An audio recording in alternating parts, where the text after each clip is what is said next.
Olá, alunos do quinto ano. E aí, tudo bem com vocês?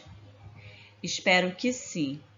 Queridos, hoje nós vamos finalizar o livro de português, tá? Hoje nossa aula vai das páginas 82 a 88, tá? Até o final do livro. Então vamos lá, vamos dar início à nossa aula. Pegue seu livro e abra na página 82. Atividades, tá? Use o que aprendeu. Leia a tirinha. Vamos ler. Comprar pela internet é ótimo. Você só precisa apertar uma tecla e ops, clique. Acabei de comprar 3.200 caixas de nozes. Como adivinhou que eu queria?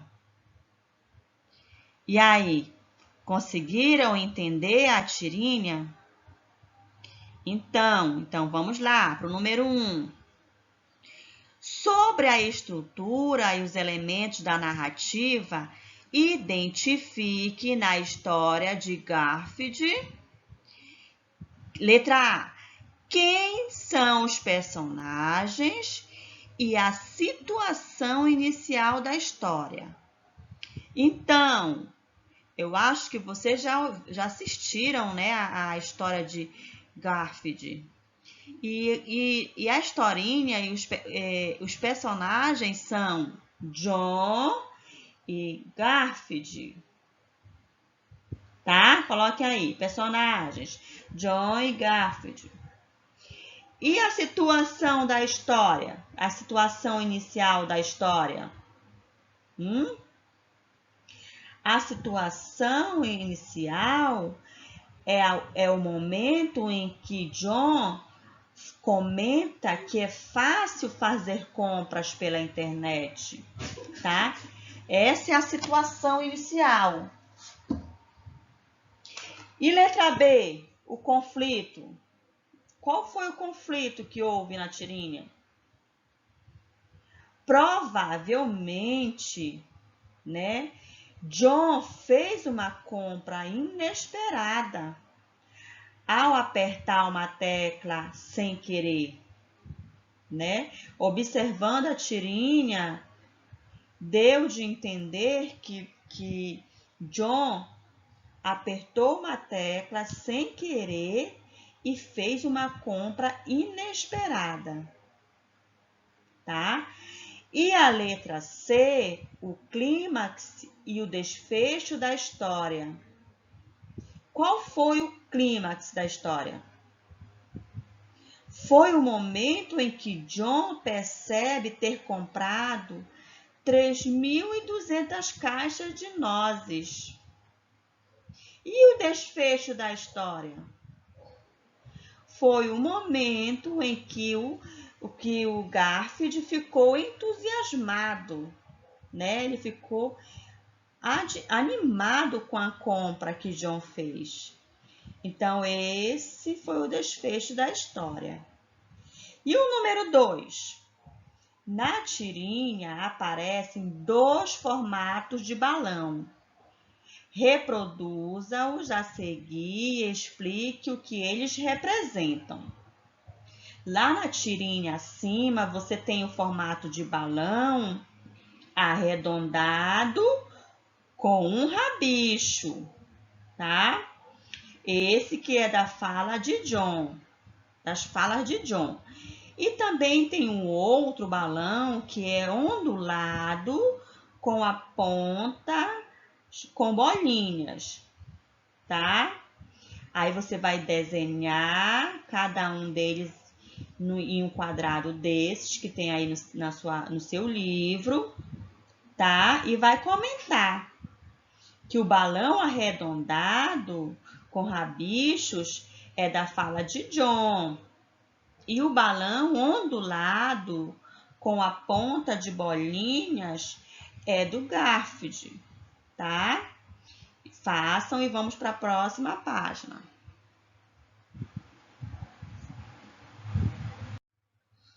Número 3. Na tirinha aparece uma onomatopeia.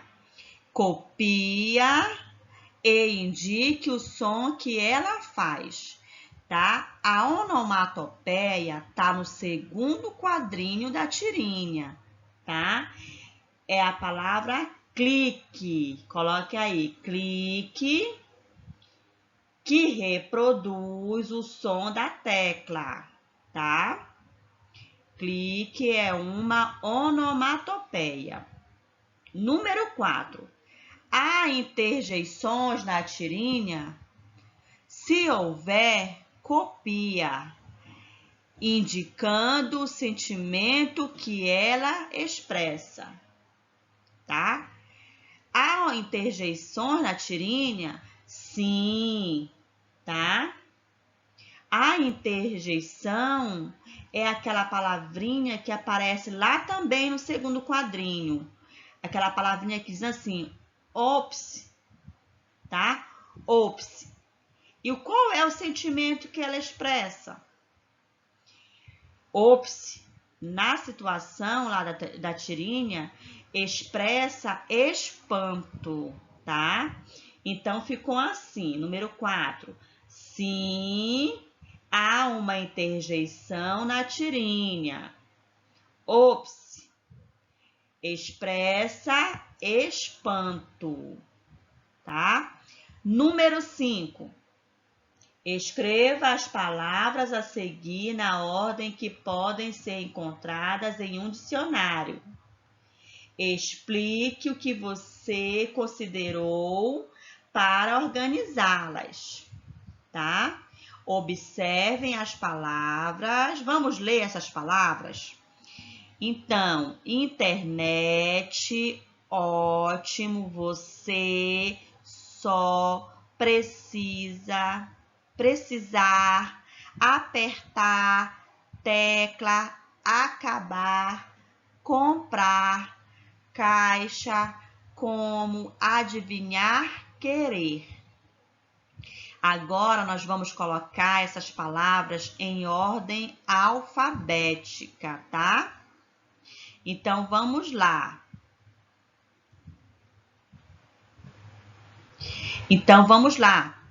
Vamos colocar em ordem alfabética.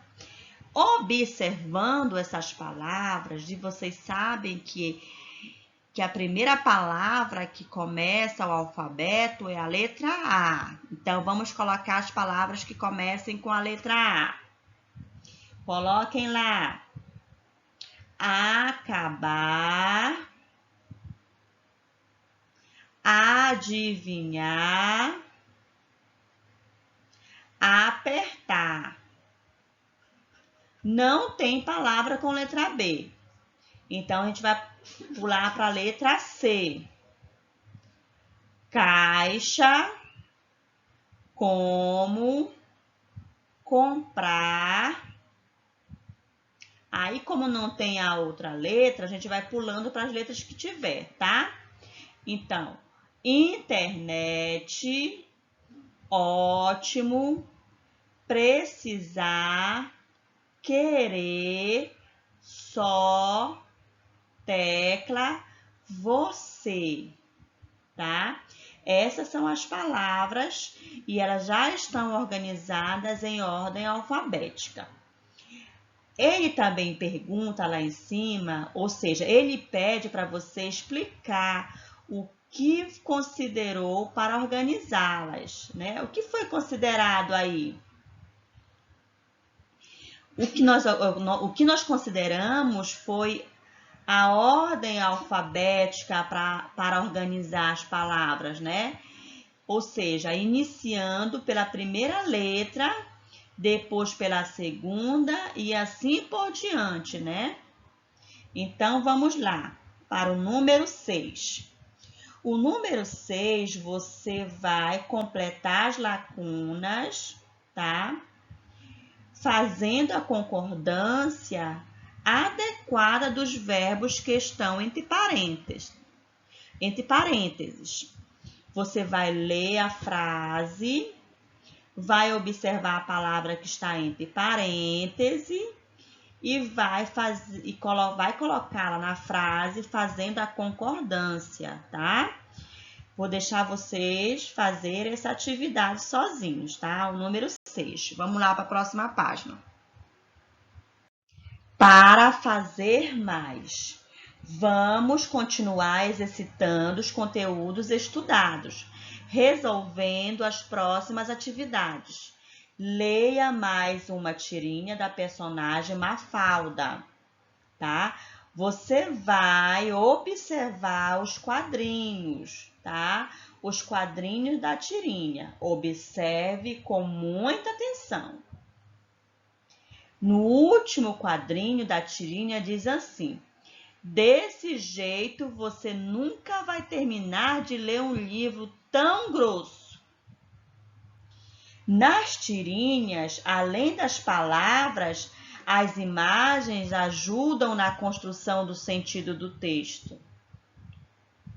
Então, número 7. Os 3 primeiros quadrinhos apresentam somente imagens. Interprete-as, tá?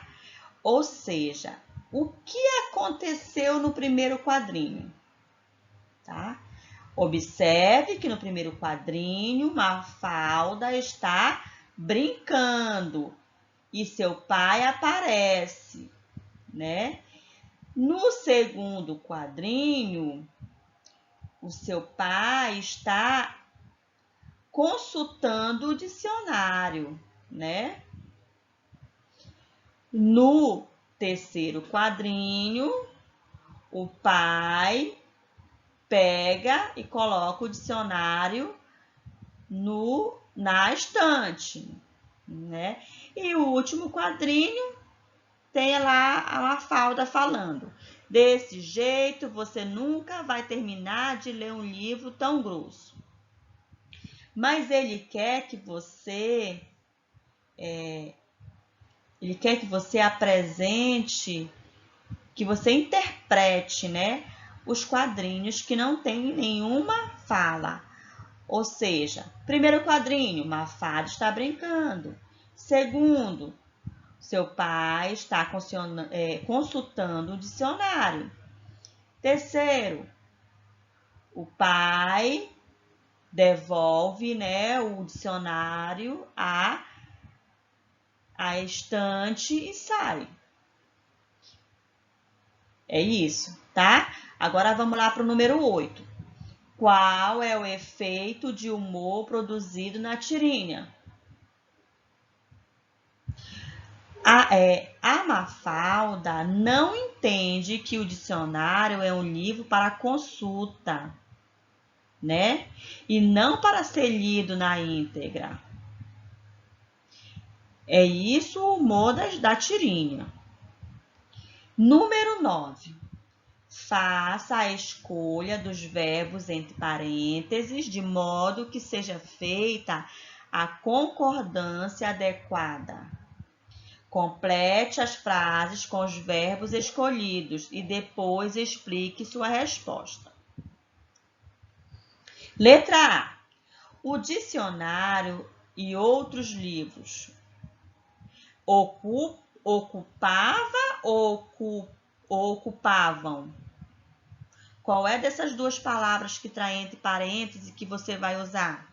Ocupava ou ocupavam? Vamos ler a frase novamente? O dicionário e outros livros ocupavam a estante, tá? Aí você vai explicar por que você colocou a palavra ocupavam, tá? Letra B. Os brinquedos de Mafalda aparecem ou aparecem espalhados no chão? Qual é dessas duas palavras que você vai usar para completar? Vamos ler novamente. Os brinquedos de Mafalda aparecem espalhados no chão, tá? Aí você explica por que que você usou a palavra aparecem em vez de aparece, tá? Letra C. O pai de Mafalda consultou ou consultaram rapidamente o dicionário? Qual é que eu vou colocar na frase C? Consultaram ou consultou? Vamos ler para ver qual é que vai fazer a concordância aí na letra C. O pai de Mafalda consultou rapidamente o dicionário, tá? Aí você escreve aí embaixo por que que você colocou a palavra consultou, né? Vamos lá, próxima página. Página 85, tá? Questão 10. Você já ouviu falar em dicionário ilustrado? Ele é um dicionário que contém imagens que ilustram significados dos vocábulos. Agora você vai usar seus conhecimentos sobre as informações que podem ser encontradas em um verbete e escrever uma definição para o vocábulo, ou seja, para o dicionário. Em seguida, ilustre-a, aproveitando esse momento para usar toda a sua criatividade. Então, queridos, é com vocês, tá? Façam com atenção e usem sua criatividade. Página 86. Na seção Momento da Ortografia, você analisou o verbete do vocábulo cartoon, gênero textual humorístico em que, por meio de um desenho composto de um ou mais quadros, são retratados comportamentos ou características humanas. No cartoon a seguir, a bandeira do Brasil aparece como se fosse uma roupa que acaba de ser lavada e está sendo posta no varal para secar. Observem aí abaixo o cartoon. Agora, vamos identificar, tá? O cenário que está ao fundo da imagem. Observe corretamente e vamos identificar, tá? O cenário que está ao fundo da imagem é o Palácio do Congresso Nacional, né? Que fica em Brasília. Então, coloquem aí.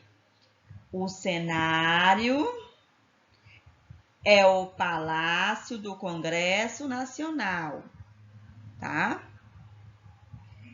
Número 12. Complete o resumo das regras de concordância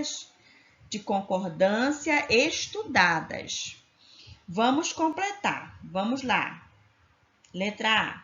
Se o núcleo do sujeito simples está no singular, o verbo fica no singular, tá? Fica no singular também. Coloque aí, singular. Letra B. Se o núcleo do sujeito simples está no plural, o verbo fica no plural, tá? Escrevam aí, letra B, plural. Letra C. O verbo que aparece depois dos núcleos do sujeito composto fica no plural. Plural. Coloquem aí na letra C. Letra D. Se o verbo está no singular, o núcleo do sujeito simples também deve estar no singular. Letra D. Simples e singular. Você completa. Letra E. Quando a oração apresentar sujeito no singular, o verbo só ficará no plural se seu núcleo também estiver no plural. Letra F. Quando o verbo estiver no plural, o sujeito poderá ser simples, com núcleo no plural, ou composto com verbo depois dos núcleos, tá? Letra F, plural e plural, tá? Mais um desafio. Agora você vai elaborar uma definição para os principais conteúdos estudados nesta unidade e copiá-los a seguir. Ou seja, você vai escrever o que é tirinha, o que é histórias em quadrinhos, o que é cartoon. No seu livro tem, tá? A definição de cada um deles, tá? Ou se não, você pode pesquisar também e escrever aí sobre cada um deles, tá? Vamos lá, seguir em frente. Então, queridos, para finalizarmos, tá, o nosso livro de português, nós temos o lembrando, tá? A fim de relembrar os conteúdos estudados neste bimestre, anote o que você aprendeu nos espaços referentes aos respectivos conceitos, tá? Nós estudamos gêneros textuais, que tinha tirinha, histórias em quadrinhos e cartoon. Você vai falar para a gente aí no quadrinho o que é tirinha, o que é histórias em quadrinhos, o que é cartoon. Você vai escrever aí no quadrinho, tá? Depois, você vai falar o que são contos populares, o que são crônicas, o que são piadas, tá? Escrever um pouquinho sobre cada um deles. E ao lado nós temos o momento da ortografia, tá? Nós estudamos os sinais de pontuação. Quais foram esses sinais de pontuação que nós estudamos? Coloquem aí, tá? Polissemia. O que é polissemia? Tá? Você escreve o que é polissemia. Ambiguidade. O que é ambiguidade? Escreva também aí o que é ambiguidade. Uso do dicionário, tá? Coloquem aí também. Esse momento da ortografia, nós vimos no seu livro, tá? Nós estudamos no livro, então procure e responda, tá? Aí. E logo abaixo nós temos sujeito, oração sem sujeitos, verbos impessoais, predicado e concordância verbal. Você vai falar sobre cada um deles. O que é sujeito, o que é oração sem sujeito, o que são verbos impessoais, predicado e o que é concordância verbal, tá? Você vai escrever aí o que é cada um deles, tá? Então, gente, essa é a última página do seu livro de português, tá? Essa última página, lembrando, ela é avaliativa, você vai responder e você vai me enviar, tá? No PV, para que eu possa atribuir a sua notinha, tá? E fechar a sua nota do segundo bimestre, tá? Eu vou estar aguardando vocês me enviarem no meu WhatsApp, tá, queridos? Façam com atenção e até a próxima, tá? Tchau!